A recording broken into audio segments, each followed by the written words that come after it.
Okay, apparently the last video did not record with sound, so we're gonna redo this with hyperspeed. No, I uploaded a video. So before I forget, thank you so much for everyone who uses my affiliate code. You guys rock. Just to show you guys how it works, if you guys go to my Instagram or you click on it here, every time you guys shop at TCG Player and you guys use it, you'll see it says Ginger Fusion. It'll give me credit for the entire purchase that you guys do, and I get like 3% in store credit. So that's super awesome, and it's been letting me make a lot more decks. So what I've been doing is, if you like to ask me questions or you want to know about how to beat certain matchups, I do that for anybody who uses my code as a way of saying thank you. I'll still do it for other people, but I'm more inclined to respond if you do mention that you use my affiliate code, because I do get a fair amount of people being like, hey, Ginger, does this work or does that? But all right, without further ado, here's how to beat U7. So it's a simple list.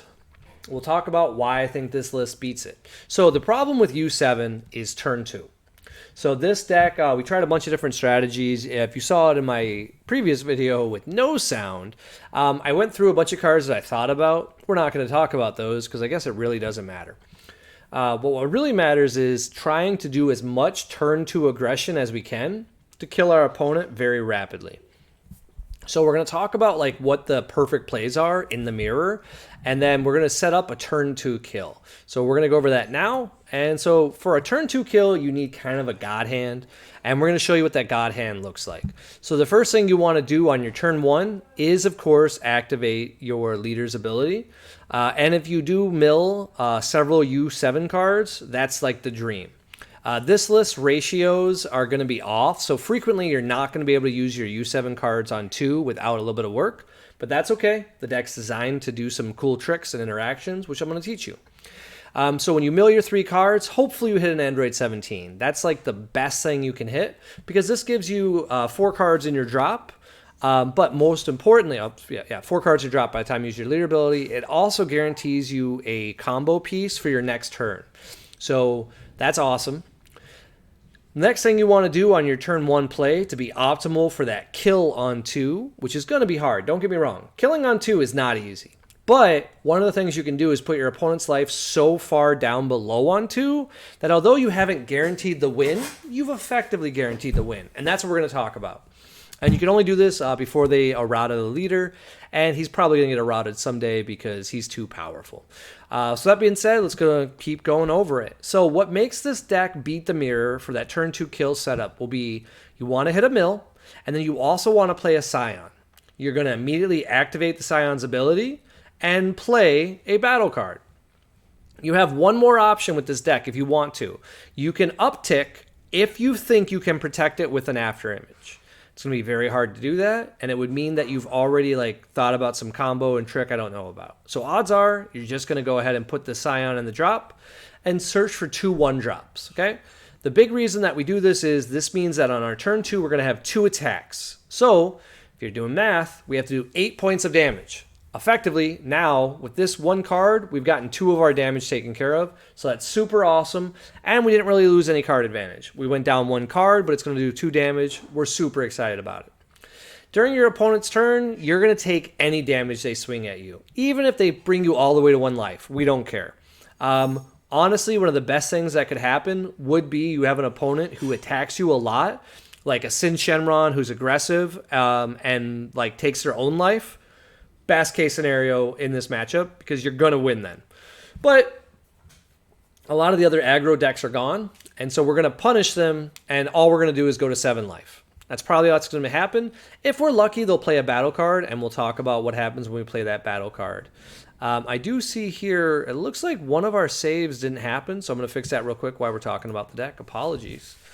It's a good thing that we got a chance to build this. So we take out the imposings, and we're going to put in 2 SS3s. All right, so now we're going to talk about our turn 2 play. All right, what makes our turn 2 play so sexy is the fact that we are an explosive deck. So we're going to X this out, and we're going to save and view deck. All right, so we've already had our turn 1 play. That's going to be a Scion, okay? We're going to blow that up, and now our board should be 2 Son Gokus, and 1 second, turn off that music. There we go. Weird. Okay. Then what we're going to do is have 2 energy open and 2 Son Gokus. The first thing we always do is going to be, if we're not playing against yellow or blue, we can safely save our leader swing for later. But if we're playing against those colors, we always want to swing first with our leader swing. The reason why is Zamasu super combo is super annoying, and we need to get every possible card we can get into our hand. So when we do that, we're going to assume we're playing in the blue, because blue is a super easy matchup. So we're going to do a few things to make our turn really awesome. The first thing we're going to do is likely just swing with our battle cards if we know they're not playing Zamasu super combo, putting them down to 6 life. Then we're going to play another card, preferably something like a Frieza. The reason why we want to play Frieza is we're going to blow our Awaken this turn after we mill, but we want to blow it after we can swing. So if things are looking like we got some time, maybe we just swing with our leader, we bring them down to 5 life. Then we summon Frieza. There should be 5 cards in our drop after we've activated our leader ability that are U7s. If we need to, we can also combo one of our skill lists and this pseudo combo here to put a little bit more aggression to get to that 5. This will give us what we need to go for that really fast kill, because 2 things can happen. First of all, what would be the amazing thing to happen would be that we swing with our Frieza when they're at 5 life, and then we combo, let's say, a super combo and one of these Friezas. These Friezas do nothing while they're in the hand, and at that point we can activate a Champa. When we do that, Frieza's going to have double strike for the whole turn, and we can blow something up on their side of the board. More importantly, he's a 20k battle card, so he's actually relevant. And if our opponent's at 5 life, generally speaking, a total combat power of basically 34 power might be just enough where they don't want to combo, and as a result, they'll take all the damage. Most leaders don't awaken before 4 life, and as a result, we can really push them. Against U7 in particular, super great, because if they go second, the odds of them having 5 cards in the drop that are U7, or 7, sorry, is super small. So yes, they'll have their super combos live, but they have to get to 34k. That means they'd have to blow 2 super combos. The odds of having that on turn 2, pretty small. So we can really assign some good aggression here. What makes this even better is we didn't really lose a lot of cards from our hand, and we still have another attack. So what we can do next is swing one more time, and they're probably going to negate it. That always happens when your opponent is down to 3 life. We don't mind, because we got this beautiful Champa attack if we want to use it, or if you're keeping track of our energy, we still got 1 energy open, and we can play cards like Son Goku here, and we can summon this SS3. One of the big things is we want to just keep doing aggression, even if it's small amounts of aggression, because we want to do 2 things during our turn 2.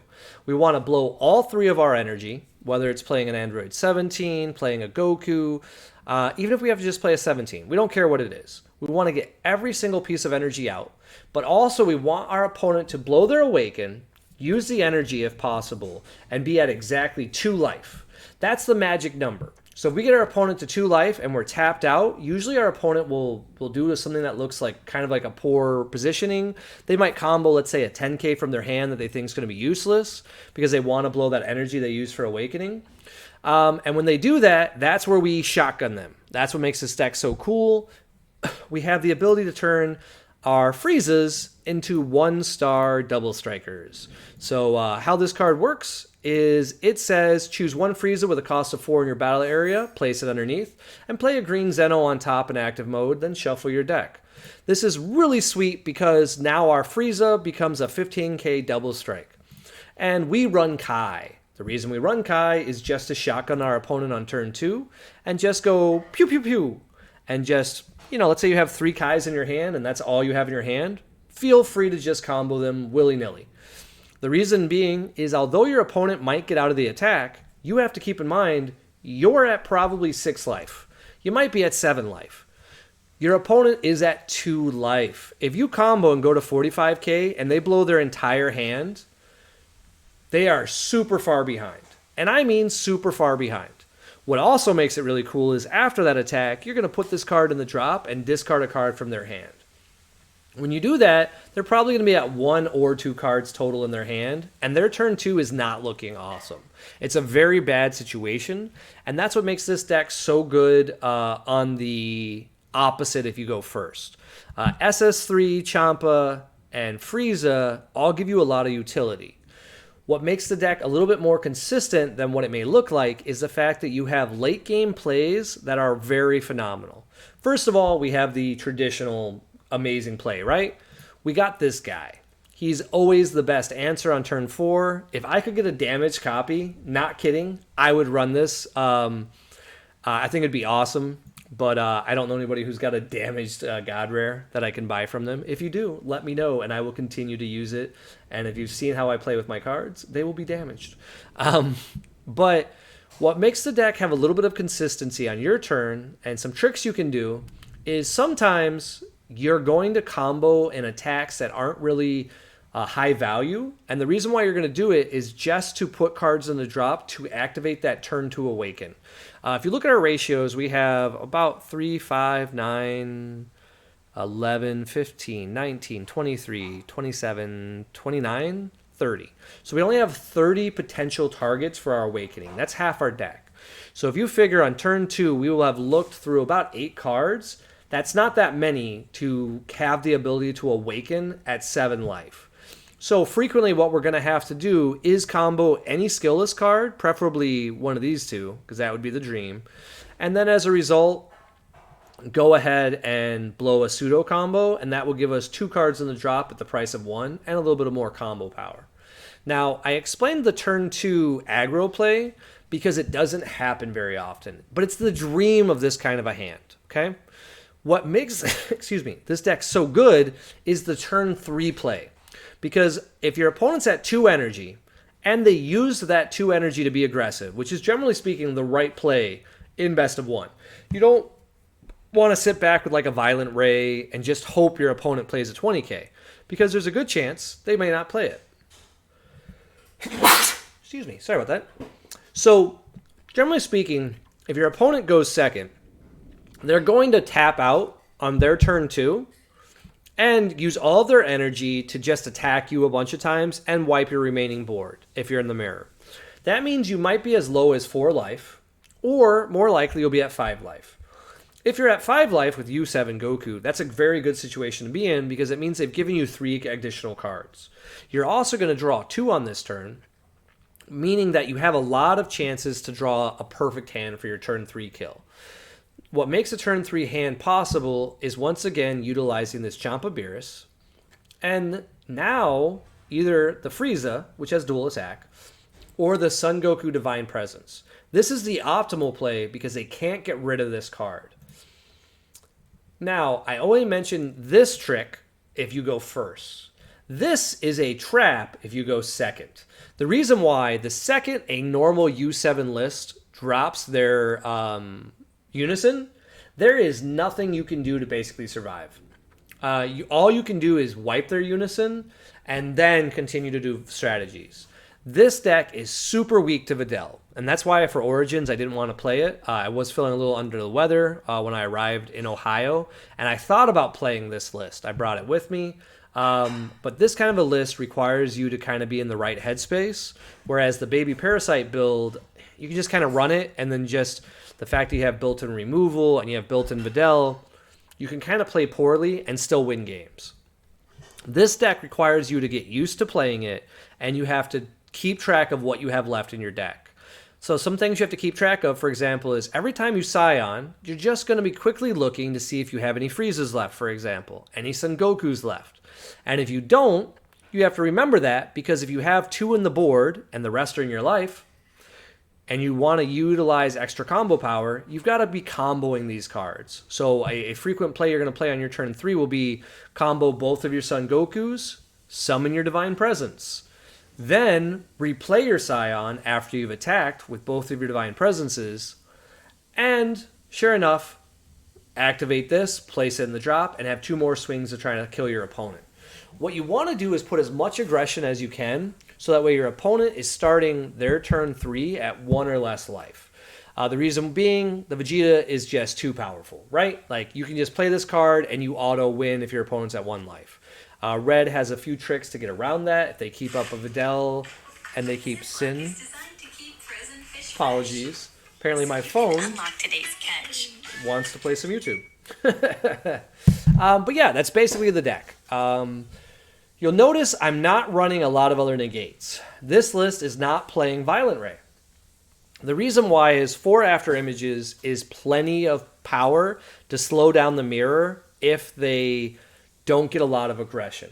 U7's biggest weakness is if somebody else forces you to awaken and you can't do it with your energy, you don't have enough energy to really utilize your turn 3 and turn 2. Like, once you've blown that extra energy, you're in a really bad spot. So if your opponent taps 4 and drops even, let's say, Vegeta SER, and you're on the draw, and let's say you're starting the turn at something as low as 3 life, okay? And you after image and you go to 2 life, sure, they might have another swing with this Vegeta, but you can get out of it. You're going to be okay. Because this is only going to be a 30k. Optimally, you're going to start the turn at 4 life, of course, so that way you can double after image and keep them up. But your after images become more of like, hey, let's not die, and then let's crack back. This deck is way better because Violent Ray and a lot of the other cards that are very good against this deck become less good. So, for example, Mecha, Riposte. That card can shut down most U7 builds very quickly because you don't have a giant board state. You'll have your Unison, you'll have a few other tokens, but that's it. Well, this deck can purposely play a Scion, attack with the Scion once you're in Mecha's effect, do some comboing, then summon out 2 1-drops, and then just use those 2 1-drops as a filter or effects to attack with other cards. So it's very good. I'd say the biggest weakness to a deck like this is going to be just a bad draw. So these numbers are not perfect. You got to keep in mind, if you open a 1-drop in this build, you got to keep it. So if you keep a Scion or a Gohan or even an Android 17, that's all you're looking for on turn 1. You just want to do a play on turn 1 or charge a red-green. Just that way if you think you're going to have too many of it. Because 4 makes Champa a little bit scary. You don't run a lot of green.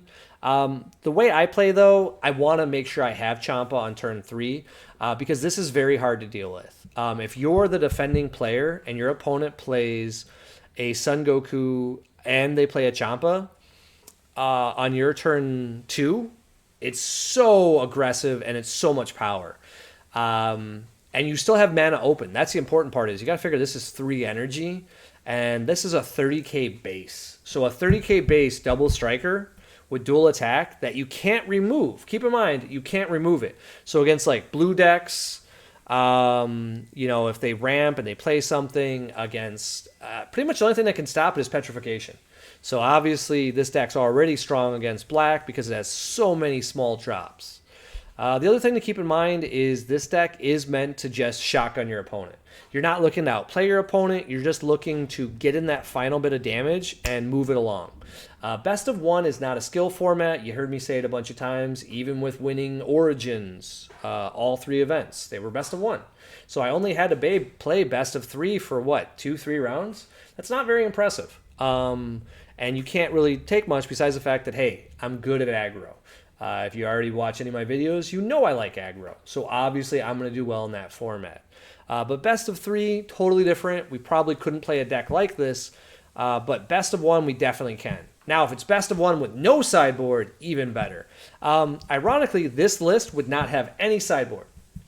The only thing I would probably have, just because I'd have to, is some of the 3-drop Deborahs.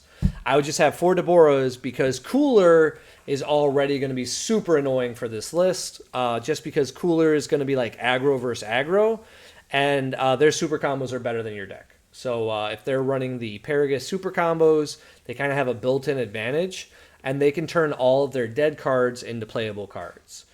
So it's important that if you, like, say you open an opening hand and you keep and you have 3 Scions in your opening hand, you're going to pitch one with that leader ability. The fact that you can just draw a card and discard it, super relevant, super great in the early game, but we want to utilize it. We want to abuse it as much as possible to say, hey, purposely keep like an extra Chomp Beerus in your hand so we can discard it so we don't draw it later. Give yourself less problems, because if you look at the math, we only run 5 dead cards that are 10Ks. We also have 4 after images, and we have 4 unisons. That's a very low amount in the current format out of 60 cards. So we can kind of set up a perfect hand and just be super aggressive. And that's my thinking. That's how you beat U7 is you just go under it. And you just smack them in the face, force them to awaken, and then get in that final damage. If you want to do something cool here, I probably would say drop maybe a Frieza's Ball here and throw in 1 Champa. I do regret not having a Champa because frequently people let my leader swing go through. And that's the best thing you can do against red is they don't have a lot of answers to leader swings. So if you can get them to 2, do a leader swing, and then just be like Champa, throw some Kais. Because Kai really, man, this needs to be in everybody's deck right now. This is how you shotgun opponents and you just win games. So lean into this and lean into the fact that you are a super low-cost deck. And I think you'll do pretty well. We're going to play some untapped games. I'm going to record them and upload them on here. Thanks again, like I said, for all my supporters. And apologies that the previous one had no sound. I did a better job explaining you some of the cards. But second time, that's the charm. Night, guys.